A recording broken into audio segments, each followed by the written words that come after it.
Kita beralih ke informasi berikutnya, Tribuners. Puluhan pelajar SMK di Medan dan anggota geng motor bernama Simple Life terlibat tawuran di Jalan Dr. Mansur, Medan. Keduanya saling serang menggunakan batu dan balok. Tak hanya itu, mereka juga saling serang menggunakan kembang api.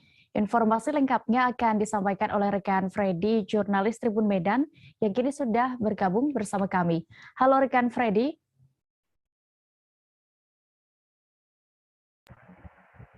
Ya, halo. Rekan Freddy, bisa Anda informasikan, ceritakan kepada kami bagaimana kronologi tawuran geng motor dan juga pelajar SMK di Medan ini?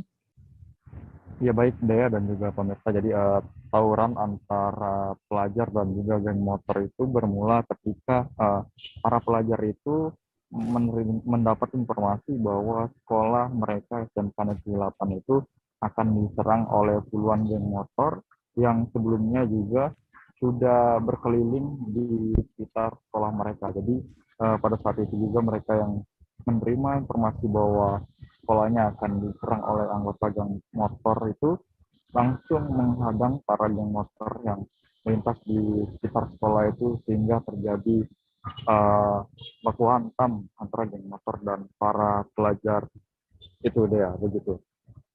Lalu adakah korban jiwa dalam insiden tawuran ini?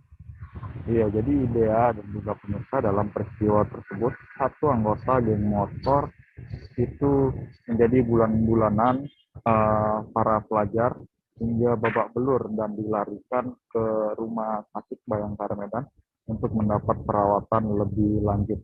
Nah, satu anggota geng motor yang luka-luka itu gagal melarikan diri ketika diserang oleh para pelajar itu.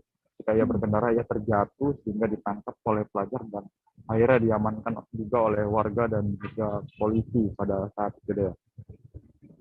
Iya, rekan Freddy, berarti pihak kepolisian juga langsung turun ya untuk mengurai tawuran ini. Lantas adakah berapa orang yang diamankan dalam insiden tawuran ini?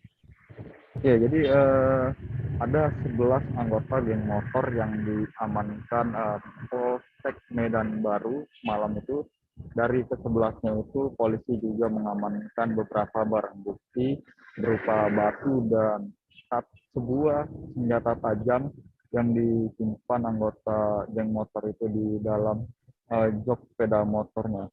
Nah, usia mereka itu adalah usia masih remaja dan mereka rupanya juga masih pelajar sekolah SMA begitu dia, sehingga polisi juga telah memulangkan mereka ke rumahnya masing-masing setelah orang tua dan guru membuat perjanjian dan kesepakatan bahwa anak-anak mereka tidak akan mengulangi perbuatannya begitu dia. Baik, terima kasih rekan Freddy untuk laporan Anda dari Medan. Selamat kembali bertugas.